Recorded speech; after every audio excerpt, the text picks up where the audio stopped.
At the local hospital, Shin is napping in a staff's lounge since he pulled off an all-nighter while the other staff keep trying to wake him because his phone is ringing. One of them reads the caller ID out loud, saying it is Mizuho.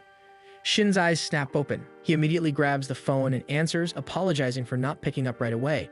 The people in the room watch as he makes casual small talk with Mizuho before ending the call. The male staff members tease him, asking if that is his rumored childhood friend. Shin becomes slightly defensive about the truth of their relationship as they continue joking about Mizuho. Later, Shin meets Mizuho, who playfully calls him by his profession. He looks at her with a bored expression, asking her to just be normal and call him Shin again. Mizuho offers him a lunchbox so they can eat together.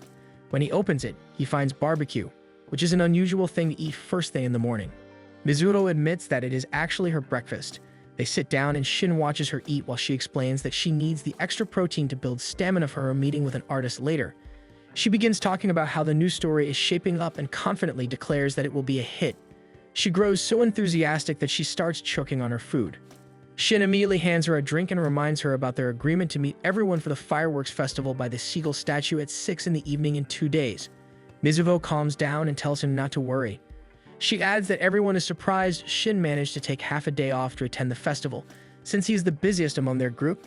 Mizuho stands and walks a few steps away, growing wistful as she thinks about their last festival together. It happened 10 years ago, when they almost couldn't attend because of the pandemic. The event still pushed through, and it became an important shared memory for all of them. Shin watches her back, stubbornly curious. Mizuho checks the time and says she has to leave. She promises to see him again in 2 days, but before she goes, Shin asks if she has been in contact with Kazuki. Mizuho freezes and then gives him a small, clipped smile as she admits that she has not. Shin asks if they can talk privately later after they attend the festival. That evening, Shugo and Iru finish dinner and chat casually, both missing Mizuho since she couldn't join them this time. They mention that Mizuho seems to be in a particularly good mood lately. They then shift the conversation to Kazuki, as he's been absent from their lives as of late. Iru says he is confident that Kazuki will not show up at the festival. He and Shugo talk about Kazuki's career, recalling how the last time they heard, he was overseas on a business trip. It has been 3 years since either of them last spoke to him. Kazuki apparently suffered from an injury, and even though he is supposed to make a full recovery, he quit swimming and then completely ghosted the group, including Mizuho. Iru is especially upset that Kazuki never even reached out to Mizuho. He vents his frustration and is about to swear that he will make Kazuki pay, but Shugo suddenly cuts in, saying that he will be the one to teach Kazuki a lesson for making Mizuho so upset. The declaration catches Iru off guard since Shugo looks even angrier than he does, as they are all fiercely protective of Mizuho. On the night of the festival, the grounds overflow with excitement. People wander between food stalls and game booths as the air fills with laughter and music. Mizuho walks alone through the festival, her thoughts drifting into nostalgia. She notices a group of boys wearing her old high school's jerseys, and it immediately pulls her back into the past. 10 years ago, she was still in high school, attending the fireworks with her friends. Kazuki had been absent when they watched it together. She remembers running back to school and jumping into the pool to meet Kazuki. She had gotten her uniform drenched in water that evening, but she had managed to spend the last few moments of the fireworks with him. At that time, she believed she wanted Kazuki by her side, no matter how much time passed. A message from Shugo pulls her out of her thoughts. He says he will be late because the person who is supposed to come in to take over his shift has yet to arrive. Iru also messages the group chat, explaining that he is on the train but will arrive in about 30 minutes due to how cramped it is. Mizuho stares at her phone, unable to believe her luck. She desperately hopes that Shin will at least arrive on time. Instead, Shin suddenly has to deal with an emergency case and rushes a patient into the hospital's emergency room. Mizuho waits by the statue where they promised to meet. While others litter the grounds with friends and loved ones, she remains alone. The fireworks begin, and she watches them from her spot, feeling lonely. Then she hears the familiar jingle of a bag charm. For a split second, she believes it is Kazuki. She turns, only to see a similar bag charm she had given Kazuki hanging from a young boy's bag. Mizuho feels disappointed and turns back to the fireworks, only to see the familiar figure of Kazuki standing right in front of her. She cannot believe her eyes, but the longer she looks, the more undeniable it becomes that it really is Kazuki. She slowly walks up to him and asks why he is back. Without hesitation and fixing his gaze on her, Kazuki says that he came to see her. Tears well in Mizuho's eyes. 10 years ago, she knew without a doubt that what she shared with Kazuki was a special kind of love. In 2020, Kazuki trains relentlessly in the pool, pushing himself to break his own swimming records. As he finishes, his coach times him and confidently tells him that he keeps improving and clearly has a future as a competitive swimmer. Kazuki rushes outside to meet Mizuho, who waits for him to finish practice and take a shower. His hair is still wet when he reaches her, and Mizuho scolds him for not drying off properly. Kazuki insists he hurried because he did not want to keep her waiting. Mizuho huffs, reminding him that they are only running Christmas errands together, so there is no need to rush. As she starts to leave, Kazuki suddenly tells her that he has made real progress. His coach had said he would likely make the training team next year and even compete in that season's events. Determination fills his eyes as if he wants to say more, but he holds back. Instead, he simply tells Mizuho that he expects her to be there to cheer him on. Mizuho was expecting a different conversation, but nonetheless promises to do so. That evening, Shugo proudly admires the cake roll he baked, claiming it is the best one yet, while Iru teases him for saying the exact same thing every year. As they wait, Shugo complains about how late everyone is. They had sent Mizuho and Kazuki to buy last-minute supplies, while Shin is busy with preparatory school for college. Iru quietly admits that he has a feeling Mizuho and Kazuki will not show up. He explains that whenever he sees the two of them together, he wonders how long their friend group can really stay the same and celebrate parties together. The waiter's words settles over them, until Shin suddenly arrives, apologizing for being late because he stopped somewhere on the way. He clutches a small paper bag in his hand. At the same time, Kazuki and Mizuho are stuck at the train station. An announcement comes on saying that all trains are delayed due to the bad weather. Kazuki sneezes from the cold, and Mizuho immediately wraps her scarf around him. She scolds him for not bringing his own, reminding him that he always gets cold easily. Kazuki stubbornly says he does not want to go home and suggests they skip the party, reasoning that their friends will let it pass. Mizuho quickly shuts that down, insisting they get on the train as soon as it arrives. When she sits back down, Kazuki asks what she is so afraid if they stop being just childhood friends. He admits that he has been in love with her for a long time and says he wants to spend Christmas and New Year's with her alone as a couple. Then he goes even further and says he wants to marry her someday. Mizuho is stunned into silence. The train arrives without her giving him an answer, so they return to their familiar street where the party is being held. Mizuho feels guilty for dodging his confession, sensing that she upset him when Kazuki suddenly says he's going home first to drop his things. She watches his retreating figure as guilt fills her. At the party, Iru and Shugo fool around while Shin watches the window quietly from the side. Meanwhile, Kazuki lies weakly on his bed, no longer wanting to join the celebration. He turns over just as Mizuho enters his room. Mizuho walks over and notices that he is running a fever. She helps him get more comfortable by helping him take off his layers while gently scolding him for always making her worry. She glances to the ground and he pats her head as she continues to tell them to stop calling her by her nickname and to stop looking at her so lovingly, because it makes her uneasy because her thoughts suddenly get filled with him. Drowsy but elated over the affection he is receiving from her, Kazuki asks her to think about him more. His eyes suddenly look at her like she is the most precious thing in the world. Seeing her teary face, he slowly draws her closer, testing to see if Mizuho will pull back. Their lips almost meet, but Mizuho's phone suddenly rings. She pulls back and answers her phone. She assures Iru that she is fine and promises to join them soon. She moves toward the door, promising Kazuki that she will bring him cake, food, and their friends later, and that he should rest first if he can get better. Kazuki looks at her with longing but nonetheless agrees with her plan. Mizuho hesitates and goes back and kisses him. Kazuki asks what that kiss means, which only leaves her more confused.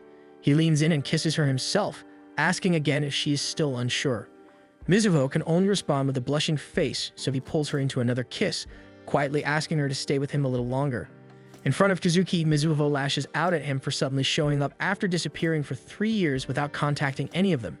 She tells him he cannot just come back whenever he wants because whatever relationship they once had is already over. After saying her piece, she turns and runs away, refusing to hear anything else from him when he calls out to her. As she pushes through the festival crowds, questions race through her mind. She keeps wondering why he ever left her in the first place, and how that unanswered pain continues to haunt her for the past 3 years. As Kazuki and Mizuho kiss that night, Kazuki refuses to settle for a simple one. He pushes Mizuho onto the bed to deepen the kiss, and to his delight, she actually kisses him back. They fail to notice how far they move until they slip off the edge of the bed and tumble to the floor.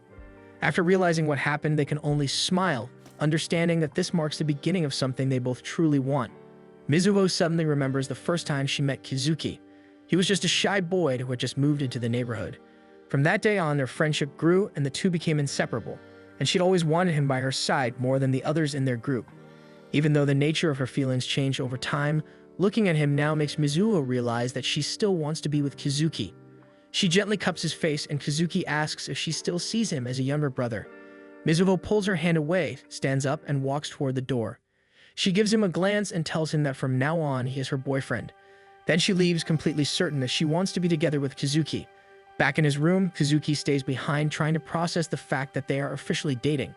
At the party, the rest of the boys try to enjoy themselves, but Shin keeps glancing out the window, waiting for Mizuho to arrive. Eventually, Iroh goes to look for her and finds her waiting by the front gate. He is surprised but plays it off casually. He brushes the snow from her shoulders and invites her inside, but Mizuho refuses and hands him the food for the party instead. She explains that she cannot stay because she needs to visit Chika, then quickly leaves, leaving Iroh staring after her. Shin later finds Iroh outside and asks what is wrong. As Iroh heads back toward the house, he tells Shin that they should eat the roasted chicken Mizuho had dropped off. He adds that Mizuho had decided to be at Chika's place instead of attending the party. Before going inside, he also tells Shin to always look after Mizuho and Kazuki regardless of the outcome. Shin pauses, needing a moment to understand what Iroh means before following him back inside. Later that night, Iroh and Shin decide to head home, leaving Shugo behind to finish tidying up and to set aside some things for Mizuho for when she returns. After they leave, Shugo sighs, thinking about how Mizuho was the one who wanted to celebrate the most, yet ended up missing the party. He carefully covers the cake for her, disappointed that she did not get to enjoy it together with everyone else. On the last day of school, Mizuho tells Chika that she still wants to talk to Shin about her decision. She is caught off guard when Shin messages her, inviting her to go ice skating after class. After school, they meet at the ice rink. Mizuho struggles to put on her skates, so Shin kneels down to help her. Once she is ready, Shin skates ahead and encourages her to follow. Mizuho pushes off but wobbles almost immediately before slipping and falling onto the ice. She gets back up, and the two move to the side of the rink. They brush the ice off while Shin comments on how bad Mizuho has gotten at skating. Mizuho's curiosity gets the best of her, so she asks Shin why he asked her to go skating with him. Shin admits that he wants to try coming to the rink with just her. Normally, the five of them always go together, and with Iroh and Shugo fooling around, he never gets a quiet moment alone with her. He confesses that he wants to experience the rink as a couple so they can hold hands, drink hot chocolate together, and give her a Christmas present. Even though he knows Mizuho does not like changing the balance of their friend group, he cannot deny his feelings for her. He then asks if he lost to Kazuki. Mizuho is surprised that he figured it out so quickly, but she calmly admits that she and Kazuki are now dating. Disappointment washes over Shin. He quietly admits that he had hoped Mizuho would fall for him before realizing that her heart already belonged to Kazuki. They stop to buy hot chocolate, and Shin admits that the drink is too sweet for him. Mizuho looks visibly downcast, and Shin tells her that after today, things will probably change and that they may not be able to be friends after this, or at worst, it will stay friends but will no longer be close. He walks a few steps ahead, leaving Mizuho shaken by the thought of losing one of her best friends. Suddenly, Shin throws a snowball at her, bluntly revealing that he is only joking. He reassures her that she can always come to him whenever she needs to vent, and that they can stay friends. Smiling, he tells her to cheer up while teasing her lightly. Mizuho bristles and starts throwing snowballs back at him. Shin dodges and throws some back. Watching her with tears, he refuses to let fall. He loves her, and he cannot deny that truth to himself. Mizuho has always been special to him, and the thought of losing her makes his heart break. Still, he tries to smile through everything for her sake. As he is so caught up in his thoughts of her, Shin does not realize that it begins to snow. He looks up when he finally notices, just as Mizuho steps closer to admire the beauty of the falling snowflakes. Shin watches her and decides that he cannot give up on her. He tells her to try to make things work with Kazuki, but stops himself just as he is about to suggest that they get together in 10 years if things do not work out. Mizuho looks at him curiously, but Shin keeps the thought to himself for now and invites her to head back with him. Mizuho asks him to wait a moment, saying she wants to do something first. Shin watches her run off, then turns his attention back to the present he had planned to give her. He remembers when they were kids, walking home from school, when Mizuho had suddenly stopped him to give him a gift. She handed him her pencil case, which confused him. When he opened it, he let out a startled scream as a praying mantis scared him. Their friends laughed at his reaction while he scolded Mizuho for giving him a bug. Mizuho apologized sincerely, explaining that she honestly thought he would be happy because he likes animals. Despite the experience, Shin's heart fluttered. He then recalls the time he ran for the student council. Their friends had helped him campaign after school, but Mizuho was unable to attend one event because she had to retake a math exam. Shin waited for her at the train station so they could go home together. When Mizuho arrived and apologized for missing the event, he asked if she felt confident about her exam. She admitted that she was not sure, which reminded him of how he claims he is not attracted to dumb girls. Mizuho sat beside him and handed him a paper bag saying it was a present. When Shin looked inside, he was surprised to find several hand-drawn posters for his campaign. As Mizuho ended up falling asleep next to him, his heart fluttered. She has always done small things like this that quietly warm his heart. He gently pulled her closer so she could rest against his shoulder, letting the train continue on so she could sleep a little longer. Mizuho soon returns to his side, offering him a warm can of coffee as thanks for the hot chocolate, since she knew Shin did not enjoy the drink. Thanking her, he suggests that they should head back before the train stopped running due to the snow. Mizuho had never noticed the necklace he had hung on a snowman. At Cafe River, an older Mizuho waits for Shin, still unable to process the fact that Kazuki has come back after all these years. Shin arrives and apologizes for being late as well as for missing the fireworks festival. He explains that since Iru and Shugo also missed it, the two of them asked him to treat Mizuho today instead, since she went to the fireworks festival all alone. They decide to look at the menu so they can start their meal. After they finish eating, they walk by the river to look at the lights, with Mizuho lightly teasing him about his title as a doctor. Shin admits that he feels bad about missing the fireworks and finds himself thinking about the ones in Kogahama. Mizuho asks where Kogahama is and points in front of them. Shin corrects her, gesturing in a different direction as he explains where the areas actually are. He points to several other locations before adding that they cannot see any of them from where they are standing anyway. He then casually mentions that he recently learned from his mother that Kazuki is actually living near Tsukishima. At the sound of Kazuki's name, Mizuho finally opens up and tells Shin that Kazuki was at the fireworks festival the previous evening. Shin is surprised and Mizuho continues, explaining that Kazuki told her that he came home to see her. She admits that she refused to continue the conversation with Kazuki and had said harsh things to him before running away. Mizuho tells Shin that no matter what Kazuki says, it is already over between them. Shin fixes her with a serious stare and asks if her heart has truly moved on from Kazuki. Her eyes glisten with unshed tears as she admits that she still loves him, a realization that only deepens her confusion. She desperately asks Shin what she needs to do. Seeing the conflict in her expression, Shin bluntly tells her that she should end things with Kazuki, and that he is willing to help her.